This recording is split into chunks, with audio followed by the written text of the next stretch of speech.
tu as traité avec Abraham, c'est une alliance perpétuelle, continuelle, qui ne s'arrête pas. Quel que soit ce que l'année qu'Abraham fera, il faut qu'elle soit. Donc Dieu ne viendra jamais briser cette alliance. Il ne brisera jamais. Vous faites quelque chose de mal et vous dites que oh, j'ai fait cela, c'est fini, je suis banni de la famille divine.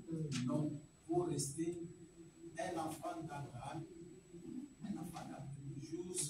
parce que vous avez des enfants, ils ont votre sang, quel que soit ce qui fera chez vous, soit un voleur, menteur, je ne sais pas quoi, vous ne direz pas que non, toi tu n'es plus mon enfant, c'est faux, parce que le sang qui coule dans cet enfant provient de vous. C'est comme ça, c'est ainsi avec nous, fils et filles d'Abraham. Donc, je vais enlever juste la culpabilité que vous pouvez avoir. Quand vous avez trébuché quelque part, je vais vous mettre ça dans votre pensée, dans votre cœur. Sachez bien, vous êtes le fils et les filles d'Abraham. Il y a une alliance qui ne peut pas être brisée parce que Dieu est tenu à sa parole. C'est ça la bonne nouvelle. Je vais vous appeler. Amen. Maintenant, c'est là. Nous voulons voir ce que Jésus-Christ est venu sur la terre faire. Jésus-Christ est venu sur la terre, c'est pour venir libérer cette postérité d'Abraham. C'est ainsi qu'il est venu sur la terre. Quand nous allons dans l'Ésaïe 61, il dira que je suis venu délivrer les captifs et les rendre libres. Ainsi les sujets, mon sujet, c'est dit-il, celle-ci est aussi une fille d'Abraham. C'est ça le sujet que nous avons développé. Nous voulons quand même savoir que vous faites partie de l'alliance perpétuelle. Il n'y a pas de conditions comme du temps d'Adam. Il n'y a pas. Donc nous entrons dans cette promesse. Vous êtes des fils et des filles d'Abraham par la promesse qu'on avait donnée à Adam. Maintenant, pour entrer dans cette alliance, actuellement, on a de part le baptême du Saint-Esprit en Jésus-Christ. C'est là où nous bénéficions de toutes les promesses. Voilà. Mais je sais que tout le monde ici est dedans et en plein dedans. Ne craignez pas, votre Seigneur, votre Sauveur, vous a sauvé par cette alliance. Ne perdez jamais cela. Parce que même s'il arrivait quoi que ce soit, non, dans les autres entités, déjà la alliance, ça reste et ça restera toujours. Les sujets d'aujourd'hui, donc j'ai intitulé celle-ci est aussi une fille d'Abraham. Je vais quand même lire ça dans Luc 13, 16. Et cette femme qui est une fille d'Abraham et que Satan tenait liée depuis 18 ans, ne fallait-il pas la délivrer de cette chaîne les jours de sabbat? Jésus est venu, il est venu pour libérer les enfants de Dieu qui sont maintenus dans les chaînes par le diable, par Satan. Donc il y a plusieurs prisons où nous sommes maintenus par Satan. Il y a prison de l'alcool, par exemple. Il y a prison de la prostitution. Il y a prison de comment on appelle ça? Des choses qui ne se passent dans les familles, surtout chez nous. Des lois de condamnation. Oui, toutes ces choses venues nous libérer. C'est ainsi que une fille d'Abraham s'est approchée de lui. Il a vu que ça c'est une fille d'Abraham parce qu'il est venu chercher le fils et le fils d'Abraham. Quand cette femme s'est approchée, il a tenu sur les pans de la robe de Jésus. Il a senti une force sortir de lui. Il a dit, mais ça, cette force-là, ça doit être une fille d'Abraham. Il s'est arrêté et il lui a dit, mais ta femme t'a sauvé. Donc, il avait pris la clé parce que cette femme s'est trouvée dans une prison. Il a pris la clé, il a ouvert, et cette femme est sortie de la prison de la maladie où elle était maintenue. Amen. Amen. Alors, à part ça, nous allons voir que Jésus, quand il est mort à la croix, ce qu'il a fait, c'est quoi? Il est descendu dans les régions inférieures. Là, il est allé chercher son peuple, le fils et les filles d'Abraham qui étaient incarcérés dans cette prison. Il est allé là-bas, il arrive, il trouve Satan, il dit j'ai tout accompli à la croix pour eux. Allez, donnez-moi la clé. Donnez-moi la clé. Il a pris la clé, il a ouvert. Adam, Ève et tous, Abraham et tous les saints que vous connaissez, tous les prophètes, ils sont sortis. Et la Bible dit que ce jour-là, à Jérusalem, il y avait résurrection et ces saints qu'on a fait sortir de la prison, ils étaient ressuscités et ils ont apparu à plusieurs à Jérusalem. Je me rappelle pour mon cas, parce que je donne aussi un témoignage. J'étais dans un coma très profond. Je ne savais pas, je n'ai respiré pas parce que j'ai lu les rapports après les comas.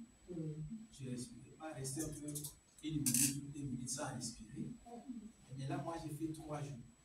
J'ai fait 3 jours dans le coma. Alors, le docteur, le médecin, disons qu'il m'a appliqué le masque.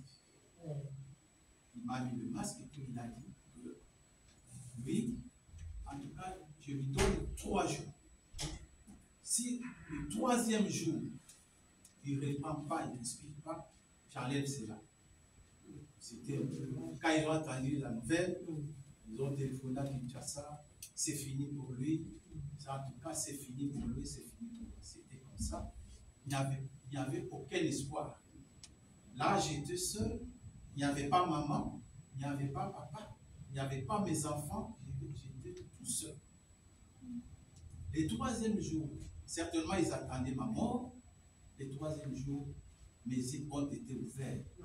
Et c'était tout le monde criait à l'hôpital. C'était au roi de l'abbaye à Sérin à l'époque. Tout le monde criait le miraculé de l'Éternel. Le miraculé de l'Éternel, c'était comme ça avec tous les infirmiers et infirmières. Quand on me fait sortir de là, je suis allé on m'a placé dans une chambre. C'était au 4e étage. Mais moi, je ne savais pas. J'étais tellement faible. Quand on m'a placé dedans, c'était vers 11 h. Je me rappelle, je ne dormais pas, mais j'étais très faible. Je vois, il y avait ma Bible.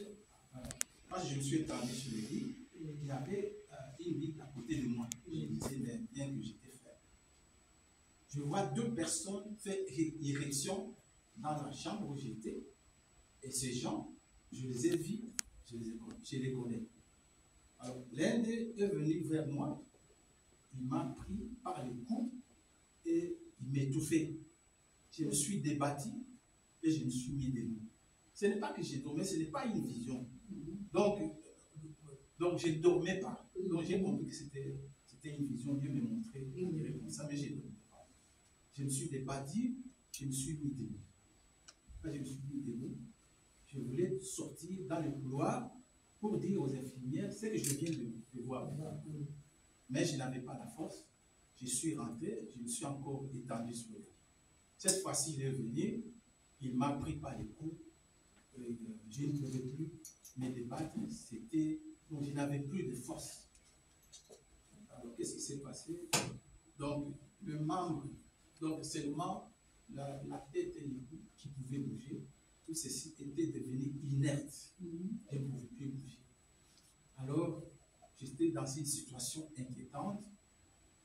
J'ai regardé, j'ai tourné ma tête vers gauche. Là, j'ai vu qu'il y avait ma maman et qu'il y avait mon épouse. Alors, je voulais leur dire que, voilà, il y a des gens qui sont là, qui m'étouffe pour me tuer. Mais je n'avais plus la parole. C'est ainsi que j'ai compris que quelqu'un avant de mourir, en tout cas, on l'étouffe. C'est pour ça que beaucoup de gens, quand ils meurent, ils ont les yeux grandement ouverts, parce qu'ils voient des choses avant de mourir. Ça se passe comme ça. Moi, j'ai vécu ça. Je vois ça, tu vas voir ça. Alors, je disais, il n'y a pas moyen de les parler. Alors, j'ai dit sans espoir. J'ai tourné la tête vers la droite. C'est ainsi que j'ai vu qu'il y avait quelqu'un.